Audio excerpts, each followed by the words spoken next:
हरे कृष्णा। जय श्री हरि। भक्तों, आज माघ मास की शुक्ल पक्ष की पावन पूर्णिमा तिथि है और आज मैं आपको सुनाऊंगी पूर्णिमा व्रत से जुड़ी सभी कथा एक साथ। भक्तों, शास्त्रों में कहा गया है कि माघ पूर्णिमा के दिन किया गया व्रत, स्नान और दान जन्म जन्मांतर के पापों का नाश करता है। जो भक्त इस दिन व्रत रखकर कथा श्रवण करता है उसे माघ मास का संपूर्ण फल प्राप्त होता है।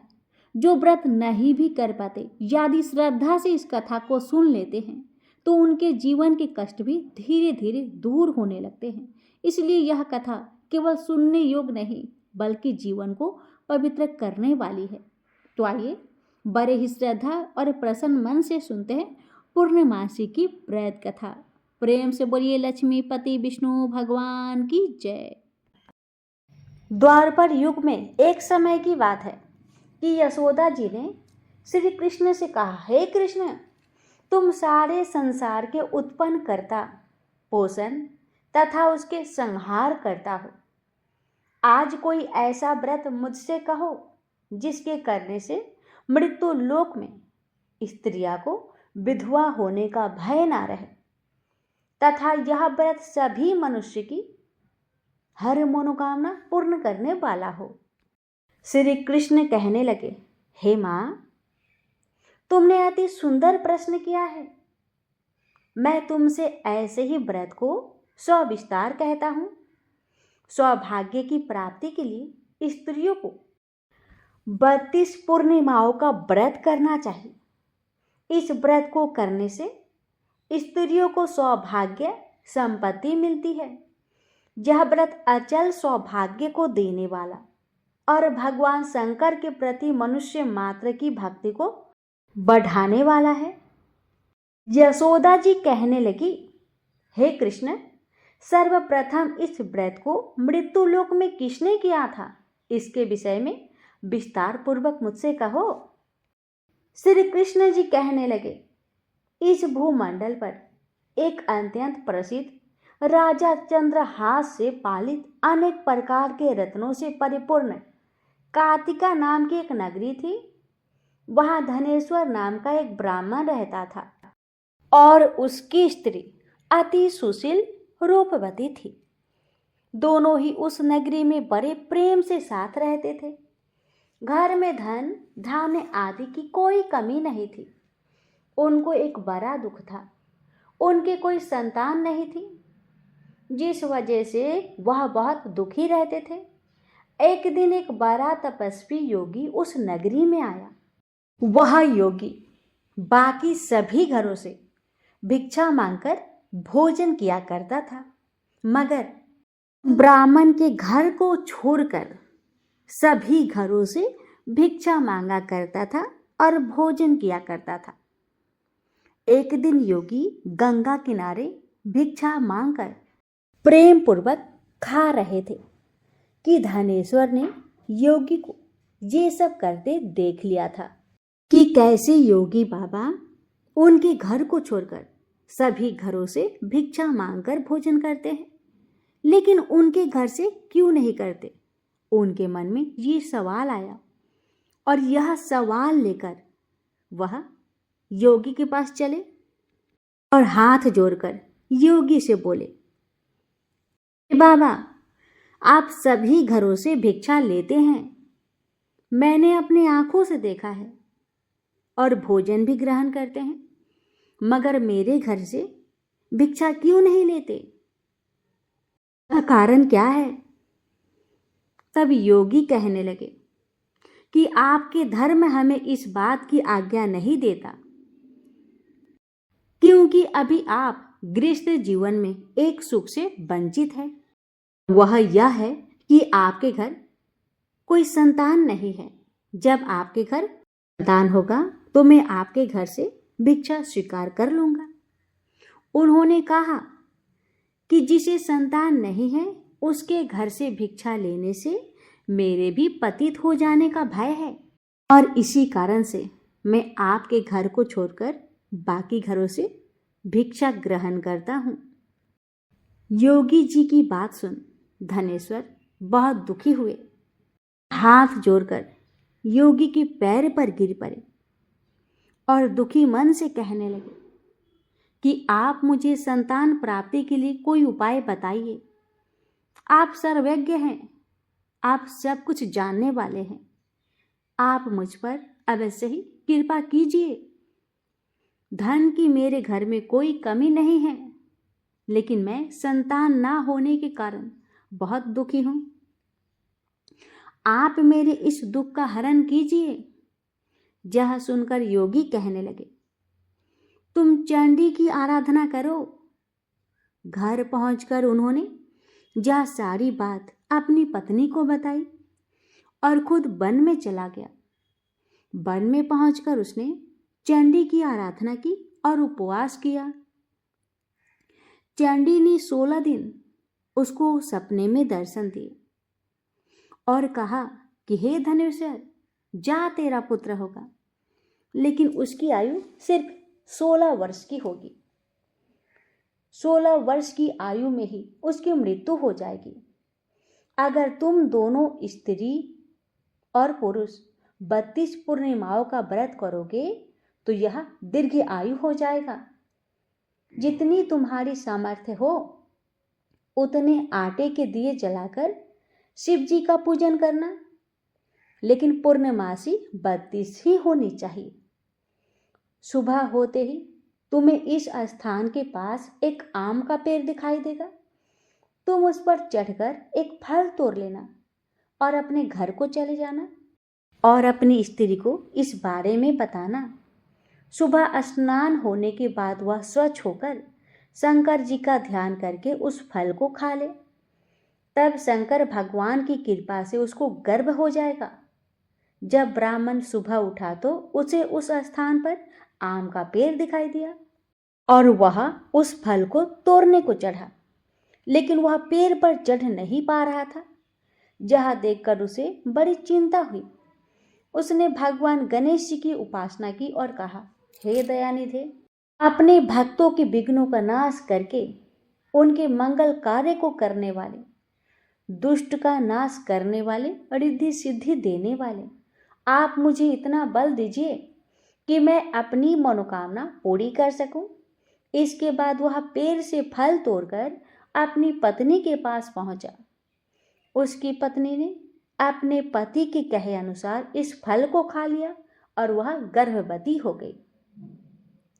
देवी की कृपा से उसे बहुत सुंदर पुत्र पैदा हुआ। उसका नाम उन्होंने देवीदास रखा। हे भक्तों, माता पिता के हर्ष और शोक के साथ वह बालक बढ़ने लगा। भगवान की कृपा से बालक बहुत ही सुंदर था, सुशील और पढ़ाई लिखाई में भी बहुत ही निपुण था। दुर्गा जी के कथा अनुसार उसकी माता ने 32 पूर्णमासी का व्रत रखा। जैसे ही 16वां वर्ष लगा, दोनों पति पत्नी बहुत दुखी हुए कि कहीं उनके पुत्र की मृत्यु ना हो जाए। उन्होंने सोचा कि अगर उनके सामने यह सब हुआ तो वह कैसे देख पाएंगे, कैसे सह पाएंगे। तभी उन्होंने देवीदास के मामा को बुलवाया और 1 वर्ष के लिए देवीदास को काशी में पढ़ने के लिए भेज दिया और कहा कि 1 वर्ष के बाद उसे वापस लेकर आना। देवीदास अपने मामा के साथ एक घोड़े पर सवार होकर चल दिया। उसके मामा को भी यह बात पता नहीं था। दोनों पति पत्नी ने 32 पूर्णिमासी का व्रत पूरा कर लिया। दूसरी तरफ मामा और भांजा दोनों रात गुजारने के लिए रास्ते में एक गांव में रुके। उस दिन उस गांव में ब्राह्मण की कन्या का विवाह होने वाला था। जिस धर्मशाला में वर और बारात के बाकी लोग रुके हुए थे, उसी धर्मशाला में देवीदास और उसका मामा भी ठहर गए। उधर कन्या को तेल आदि चढ़ने के बाद जब लगन का समय आया तो वर की तबीयत खराब हो गई। वर के पिता ने अपने परिवार वालों से विचार विमर्श करके कहा कि यह देवीदास मेरे पुत्र जैसा ही है, मैं इसके साथ लगन करा देता हूँ और बाद में बाकी सारे काम मेरे बेटे के साथ पूरे हो जाएंगे। ऐसे कहने के बाद वर के पिता ने देवीदास को मांगने के लिए उसके मामा के पास गए और उन्हें सारी बात बताई। मामा ने कहा कि कन्यादान में जो कुछ भी मिलेगा वो हमें दिया जाए। वर के पिता ने स्वीकार कर ली। इसके बाद देवीदास का विवाह कन्या के साथ संपन्न हो गया। इसके बाद वह अपनी पत्नी के साथ भोजन न कर सका और मन में विचार करने लगा, न जाने यह किसकी पत्नी होगी। यह सोचकर उसकी आंखों में आंसू आ गए। यह देखकर वधू ने पूछा कि क्या बात है, आप उदास क्यों हैं? तब उसने सारी बातें पत्नी को बता दी। तब कन्या कहने लगी कि यह ब्रह्म विवाद के विपरीत है। आप ही मेरे पति है, मैं आपकी पत्नी रहूंगी, किसी अन्य की कभी नहीं। तब देवीदास ने कहा, ऐसा मत कहो, क्योंकि मेरी आयु बहुत कम है, मेरे बाद तुम्हारा क्या होगा? लेकिन उसकी पत्नी नहीं मानी और बोली, स्वामी आप भोजन कीजिए। दोनों रात में भोजन के बाद सोने चले गए। सुबह देवीदास ने पत्नी को 4 नगों से जड़ी एक अंगूठी दी और एक रुमाल दिया और बोला, हे प्रिय, इसे लो और संकेत समझकर स्थिर चित हो जाओ। मेरे मरण और जीवन जानने के लिए एक पुष्प वाटिका बना लो। उसमें सुगंधित वाली एक नव मल्लिका लगा दो। उसको प्रतिदिन जल से सींचा करो और आनंद के साथ खेलो कूदो। जिस समय और जिस दिन मेरा प्रांत होगा उस दिन यह फूल सूख जाएंगे। जब यह फिर से हरे भरे हो जाए तो जान लेना मैं जीवित हूं। यह समझाकर वह वहां से चला गया। इसके बाद जब वर और बाकी बाराती मंडप में आए तो कन्या ने उसे देखकर कहा कि ये मेरा पति नहीं, मेरे पति तो वह है जिसके साथ मेरा रात में विवाह हुआ था।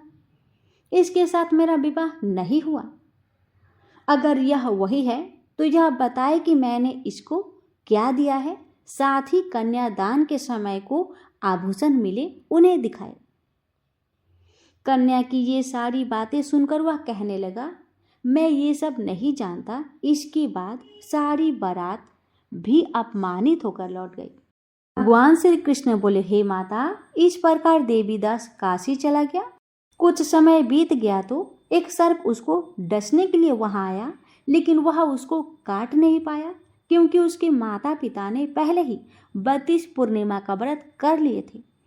इसके बाद खुद काल वहां पहुंचा।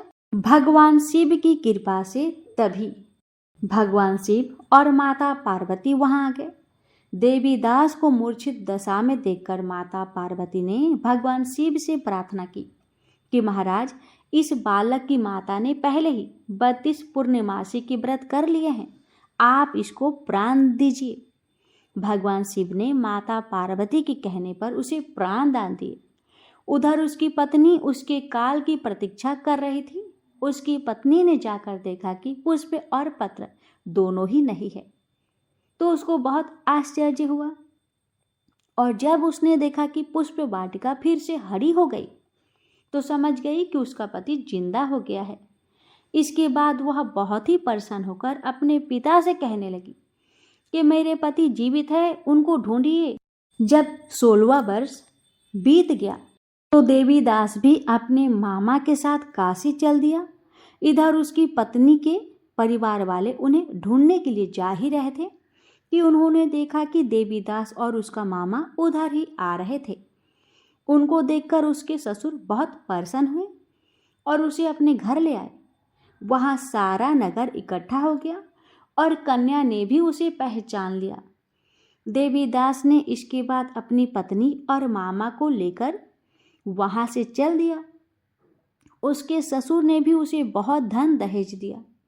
जब वह अपने घर की तरफ चल रहा था तो उसके माता पिता को लोगों ने खबर दी कि तुम्हारा पुत्र देवीदास अपनी पत्नी और मामा के साथ आ रहा है। ऐसा समाचार सुनकर पहले तो उन्हें विश्वास ही नहीं हुआ, लेकिन जब देवीदास आया और उसने अपने माता पिता के पैर छुए तो देवीदास के माता पिता ने उसका माथा चूमा और दोनों को अपने सीने से लगा लिया। दोनों की आने की खुशी में धनेश्वर ने बहुत दान दक्षिणा ब्राह्मणों को दी। श्री कृष्ण भगवान कहने लगे कि इस तरह धनेश्वर को 32 पूर्णिमाओं का व्रत के प्रभाव से संतान प्राप्त हुआ। जो स्त्रियां इस व्रत को श्रद्धा से करती है वह जन्म जन्मांतरों तक वैधव का दुख नहीं भोगती और सदैव सौभाग्यवती रहती है। यह मेरा वचन है। यह व्रत संतान देने वाला और सभी मनोकामनाओं को पूरा करने वाला है। प्रेम से बोलिए श्री कृष्ण भगवान की जय। हर हर महादेव। माता पार्वती की जय। सुनिए श्री सत्यनारायण भगवान की व्रत कथा अध्याय 1। एक समय की बात है, नैमिषारण्य तीर्थ में शौनकादि 88,000 ऋषियों ने श्री सूत जी से पूछा, हे प्रभु, इस कलयुग में वेद विद्या रहित मनुष्य को प्रभु भक्ति किस प्रकार मिल सकती है तथा उनका उद्धार कैसे होगा? हे मुनि श्रेष्ठ, कोई तब बताइए जिससे थोड़े समय में ही पुण्य मिले और मनोवांछित फल भी मिल जाए। इस प्रकार की कथा सुनने की हम इच्छा रखते हैं। सर्व शास्त्रों के ज्ञाता श्री सूत जी बोले, हे वैष्णवों, मैं पूज्य आप सभी ने प्राणियों की हित की बात पूछी है, इसलिए मैं एक ऐसे श्रेष्ठ व्रत को आप लोगों को बताऊंगा जिसे नारद जी ने श्री लक्ष्मी नारायण जी से पूछा था और लक्ष्मीपति ने मुनिश्रेष्ठ नारद जी से कहा था। आप सब इसे ध्यान से सुनिए। एक समय की बात है, योगीराज नारद जी दूसरों के हित की इच्छा लिए अनेकों लोकों में घूमते हुए मृत्यु लोक में आ पहुंचे, जहां उन्होंने अनेक योनियों में जन्मे प्राय सभी मनुष्यों को अपने कर्मों द्वारा अनेक दुखों से पीड़ित देखा। उनका दुख देख नारद जी सोचने लगे कि कैसा यत्न किया जाए जिसके करने से निश्चित रूप से मानव के दुखों का अंत हो जाए। इसी विचार पर मनन करते हुए वह विष्णुलोक में गए। वहां जाकर उन्होंने लक्ष्मी नारायण की स्तुति की, जिनके हाथों में शंख चक्र गदा और पद्म थे, गले में वरमाला पहने हुए थे। स्तुति करते हुए नारद जी बोले, हे भगवान, आप अत्यंत शक्ति से संपन्न हैं। मन तथा वाणी भी आपको नहीं पा सकती। आपका यादि मध्य तथा अंत नहीं है।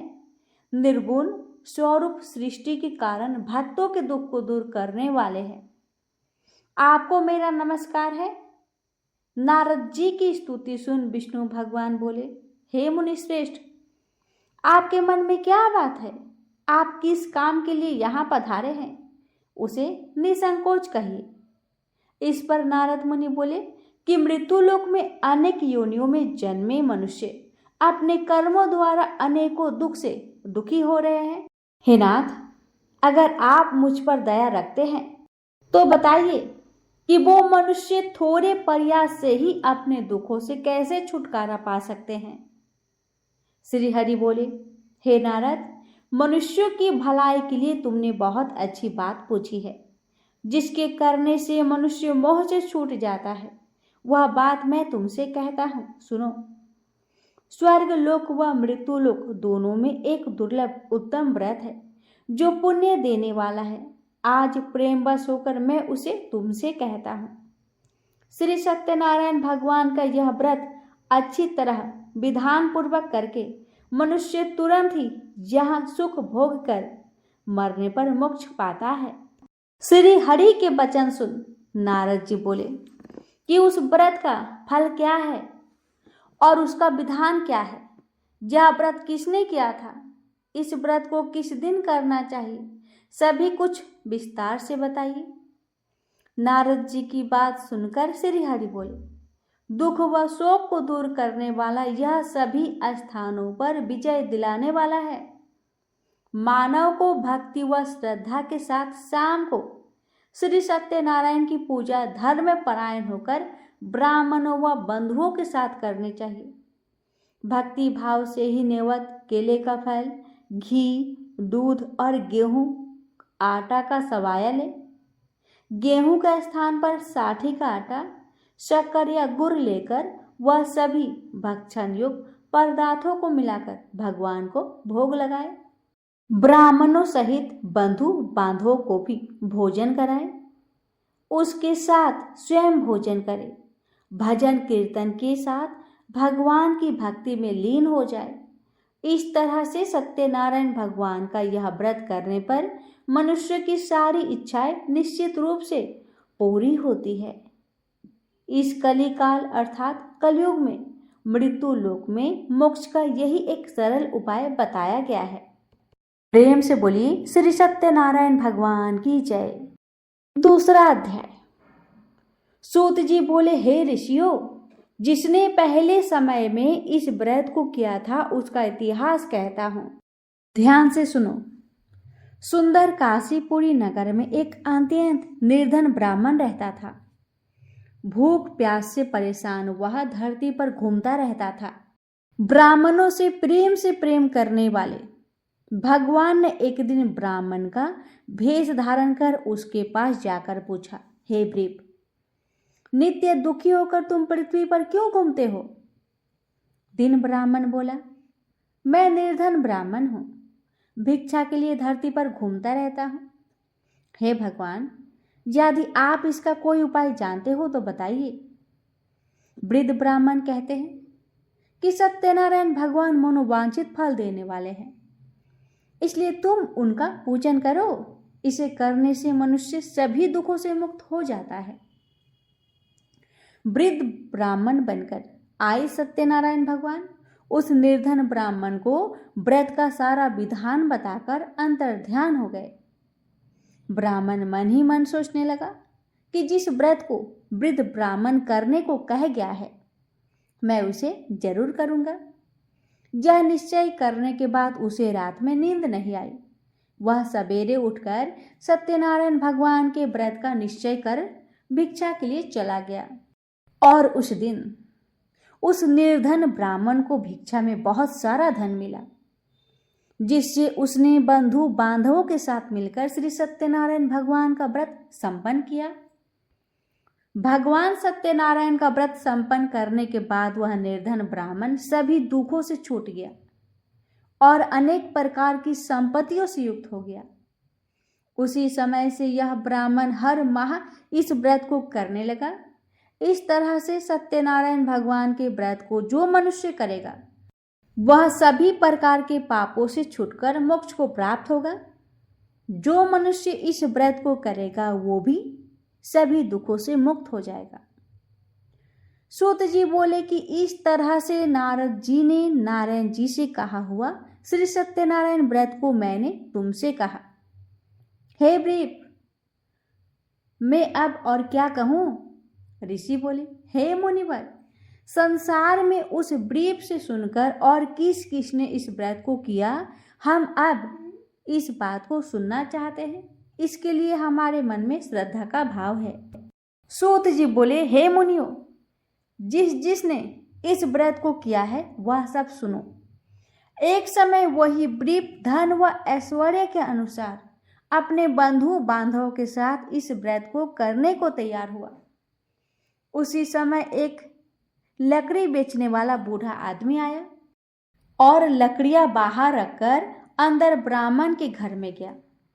प्यास से दुखी वह लकड़हारा उनको व्रत करते देख वृप को नमस्कार कर पूछने लगा कि आप क्या कर रहे हैं तथा इसे करने से क्या फल मिलेगा, कृपया मुझे भी बताइए।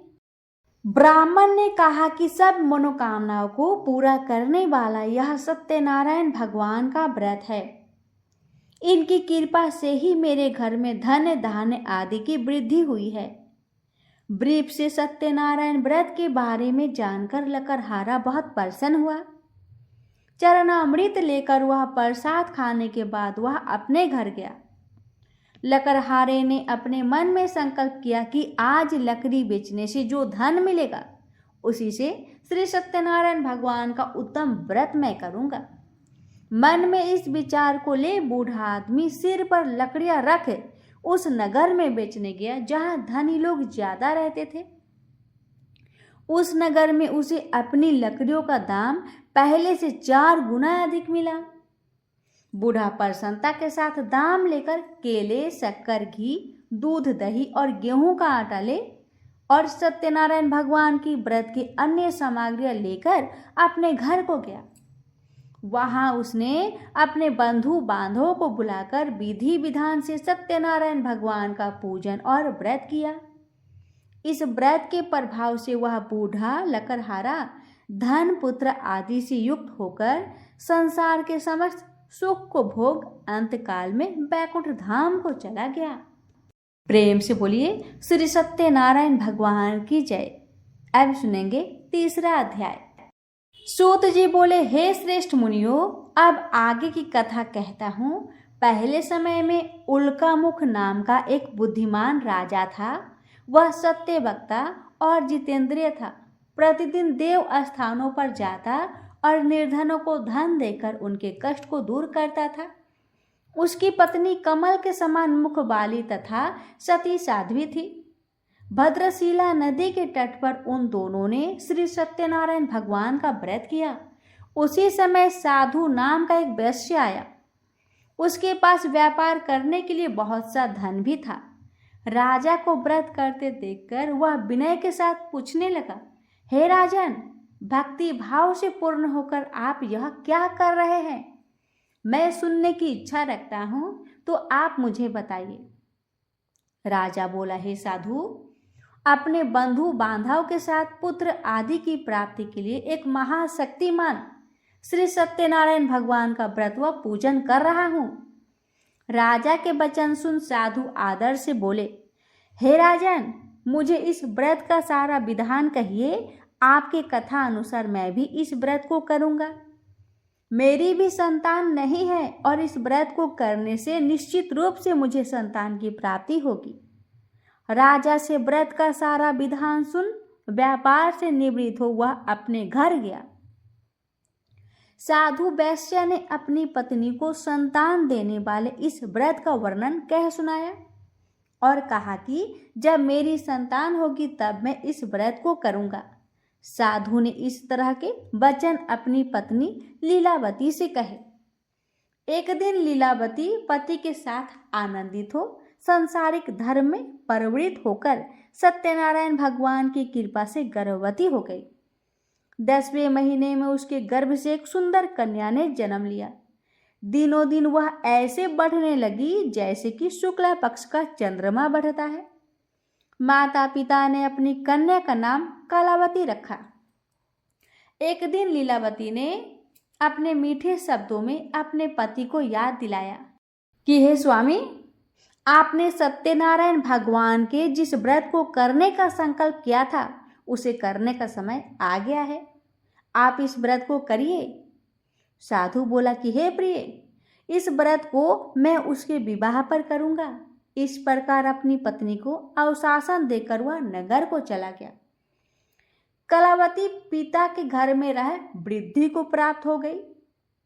साधु ने एक बार नगर में अपनी कन्या को सखियों के साथ देखा तो तुरंत ही दूत को बुलाया और कहा कि मेरी कन्या की योग वर देख कर आओ।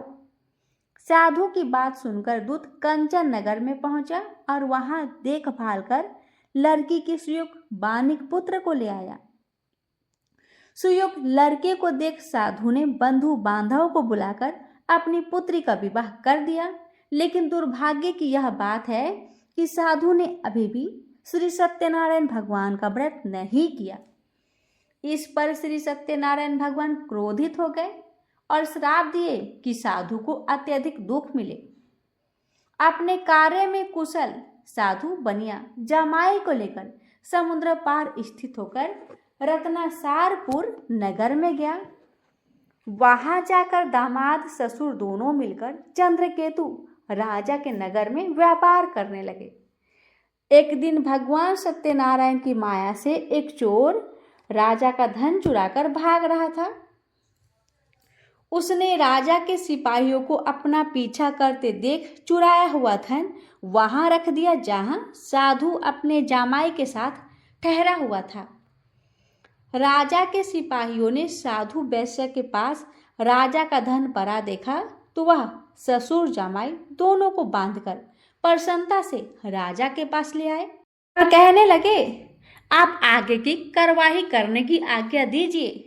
राजा की आज्ञा से उन दोनों को कठिन कारावास में डाल दिया गया और उनका सारा धन भी उनसे छीन लिया गया। श्री सत्यनारायण भगवान के श्राप से साधु की पत्नी भी बहुत दुखी हुई। घर में जो धन रखा हुआ था उसे चोर चुरा ले गए। शारीरिक तथा मानसिक पीड़ा व भूख प्यास से अति दुखी हो अन्न की चिंता में कलावती ब्राह्मण के घर गई। वहां उसने श्री सत्यनारायण भगवान का व्रत होते हुए देखा। फिर कथा भी सुनी। वह प्रसाद ग्रहण कर वह रात को घर वापस आई। माता ने कलावती से पूछा कि हे पुत्री, अब तक तुम कहाँ पर थी? तेरे मन में क्या है? कलावती ने अपनी माता से कहा, हे माता, मैंने एक ब्राह्मण के घर में श्री सत्यनारायण भगवान का व्रत होते देखा। कन्या के वचन सुन लीलावती भगवान की पूजन की तैयारी करने लगी। लीलावती ने परिवार व बंधुओं सहित सत्यनारायण भगवान का पूजन किया और उनसे वर मांगा कि मेरे पति तथा जमाई शीघ्र घर आ जाए। साथ ही ये भी प्रार्थना की कि हे भगवान, हम सबका अपराध को भी क्षमा करें।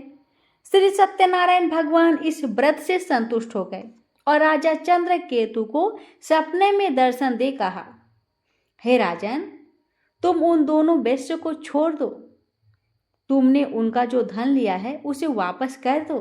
अगर ऐसा नहीं किया तो मैं तुम्हारा धन, राज्य व संतान सभी को नष्ट कर दूंगा। राजा को यह सब कहकर वह अंतर्ध्यान हो गए। प्रातःकाल सभा में राजा ने अपना सपना सुनाया। फिर बोले कि बानिक पुत्र को कैद से मुक्त कर दो और सभा में लाओ। दोनों ने आते ही राजा को प्रणाम किया। राजा मीठी वाणी में बोला, हे महानुभावों, भाग्यवश ऐसा कठिन दुख तुम्हें प्राप्त हुआ है, लेकिन अब कोई भय नहीं है। ऐसा कह राजा ने उन दोनों को नए वस्त्राभूषण भी पहनाए और जितना धन उनका लिया था उससे दुगुना धन वापिस कर दिया। दोनों वैश्य अपने घर को चल दिए। प्रेम से बोलिए श्री सत्यनारायण भगवान की जय। अब सुनेंगे चौथा अध्याय। सूत जी बोले, वैश्य ने मंगलाचार कर अपनी यात्रा आरंभ की और अपने नगर की ओर चल दिए। उनके थोड़ी दूर जाने पर एक दंडी भेषधारी श्री सत्यनारायण ने उनसे पूछा, हे साधु, तेरी नाव में क्या है? अभिमानी वानिक हंसता हुआ बोला, हे दंडी, आप क्यों पूछते हो? क्या धन लेने की इच्छा है? मेरी नाव में तो बेल व पत्ते भरे हुए हैं। वैश्य के कठोर वचन सुन भगवान बोले, तुम्हारा वचन सत्य हो। दंडी ऐसे वचन कह वहां से दूर चले गए। कुछ दूर जाकर समुद्र के किनारे बैठ गए। दंडी के जाने के बाद साधु वैश्य ने नित्य क्रिया के पश्चात नाव को ऊंची उठते देखकर अचंभा माना और नाव में बेल पत्ते आदि देख वह मूर्छित हो जमीन पर गिर पड़ा। मूर्छा खुलने पर वह अत्यंत शोक में डूब गया। तब उसका दामाद बोला कि आप शोक न मनाए, यह दंडी का श्राप है, इसलिए हमें उनकी शरण में जाना चाहिए, तभी हमारी मनोकामना पूरी हो सकती है। दामाद की बात सुनकर वह दंडी के पास जा पहुंचे और अत्यंत भक्तिभाव नमस्कार कर बोले, मैंने आपसे जो असत्य वचन कहे थे उनके लिए मुझे क्षमा कर दीजिए। ऐसा कहकर महान शोकातुर हो रोने लगा।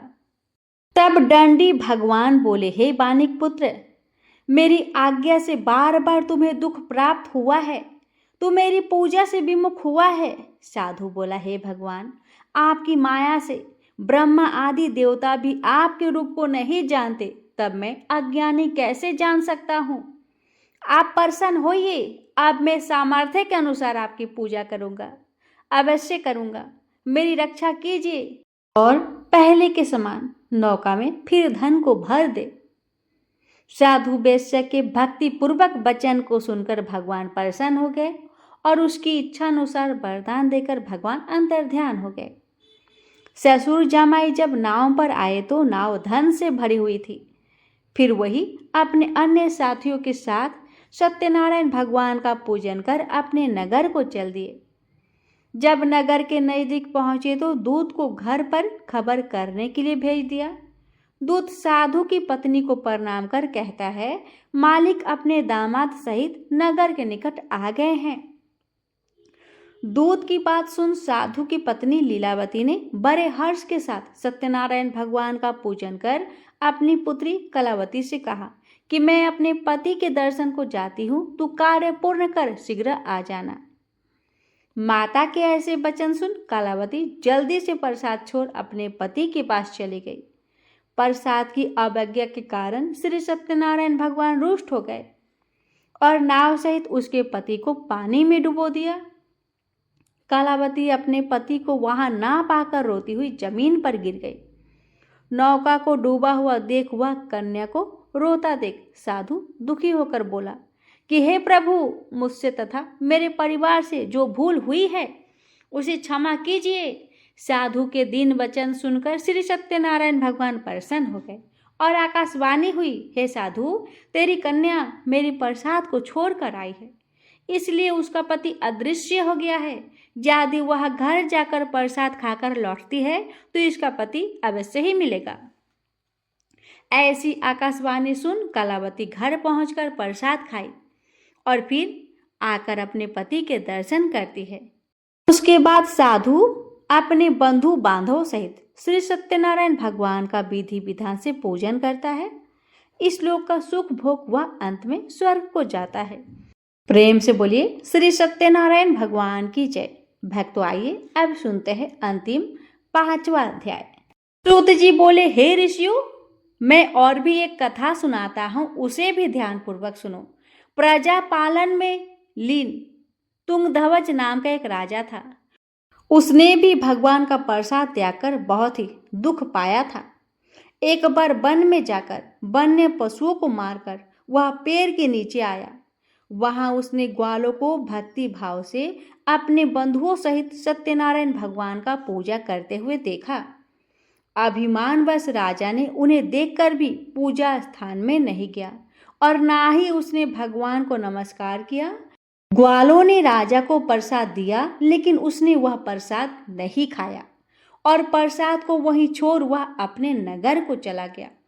जब वह अपना नगर में पहुंचा तो वहां सब कुछ तहस नहस हुआ पाया। तो वह शीघ्र ही समझ गया कि यह सब भगवान ने ही किया है। वह दोबारा ग्वालों के पास पहुंचा और विधि पूर्वक पूजा करके प्रसाद खाया तो श्री सत्यनारायण भगवान की कृपा से सब कुछ पहले जैसा हो गया। दीर्घ काल तक सुख भोगने के बाद मरणोपरांत उसे स्वर्ग लोक की प्राप्ति हुई। जो मनुष्य परम दुर्लभ इस व्रत को करेगा तो भगवान सत्यनारायण की अनुकंपा से उसे धन्य धान्य की प्राप्ति होगी, निर्धन धनी हो जाता है और भयमुक्त हो जीवन जीता है। संतानहीन मनुष्य को संतान सुख मिलता है और सारे मनोरथ पूर्ण होने पर मानव अंतकाल में वैकुंठ धाम में जाता है। सूत जी बोले, जिन्होंने पहले इस व्रत को किया है, अब उनके दूसरे जन्म की कथा कहता हूँ। वृद्ध सतानंद ब्राह्मण ने सुदामा का जन्म लेकर मोक्ष की प्राप्ति की। लकड़हारे ने अगले जन्म में निषाद बनकर मोक्ष प्राप्त किया। उल्कामुख नाम का राजा दशरथ होकर बैकुंठ को गए। साधु नाम के वैश्य ने मोरध्वज बनकर अपने पुत्र को आरे से चीरकर मोक्ष पाया। महाराज तुंगध्वज ने स्वयंभू होकर भगवान में भक्तियुक्त हो कर्म कर मोक्ष पाया। प्रेम से बोलिए श्री सत्यनारायण भगवान की जय। तो भक्तों, ये थी श्री सत्यनारायण व्रत की संपूर्ण कथा। अब सुनेंगे श्री सत्यनारायण भगवान की आरती। जय लक्ष्मी रमना स्वामी, जय लक्ष्मी रमना, सत्यनारायण स्वामी जनपातक हरेना। जय लक्ष्मी रमना स्वामी, जय लक्ष्मी रमना, सत्यनारायण स्वामी जनपातक हरेना। रत्न जरित सिंहासन अद्भुत छवि राजे, नारद करत निरांजन घंटा बन बाजे। जय लक्ष्मी रमना स्वामी जय लक्ष्मी रमना, सत्यनारायण स्वामी जन पातक हरना। जय लक्ष्मी रमना परकट भय कली कारण, द्विज को दर्श दियो, बूढ़ो ब्राह्मण बनकर कंचन महल कियो। जय लक्ष्मी रमना स्वामी जय लक्ष्मी रमना, सत्यनारायण स्वामी जन पातक हरना। जय लक्ष्मी रमना दुर्बल भील कठारो, जिन पर कृपा करी, चंद्रचूड़ एक राजा तिनकी विपत्ति हारी। जय लक्ष्मी रमना स्वामी जय लक्ष्मी रमना, सत्यनारायण स्वामी जन पातक हरना। जय लक्ष्मी रमना वैश्य मनोरथ पायो, श्रद्धा तज दिन ही, सो फल भोग्यो प्रभु जी फिर स्तुति किन्हीं। जय लक्ष्मी रमना स्वामी जय लक्ष्मी रमना, सत्यनारायण स्वामी जन पातक हरना। भाव भक्ति के कारण छिन छिन रूप धरियो, श्रद्धा धारण किन्हीं तिनको काज सरो। जय लक्ष्मी रमना स्वामी जय लक्ष्मी रमना, सत्यनारायण स्वामी जन पातक हरना। ग्वाल बाल संग राजा वन में भक्ति करी, मन वांछित फल दिन हो दीन दयालु हरि। जय लक्ष्मी रमना स्वामी जय लक्ष्मी रमना, सत्यनारायण स्वामी जन पातक हरना। चढ़त प्रसाद सवायो कदली फल मेवा, धूप दीप तुलसी से राजी सत्य देवा। जय लक्ष्मी रमना स्वामी जय लक्ष्मी रमना, सत्यनारायण स्वामी जन पातक हरना।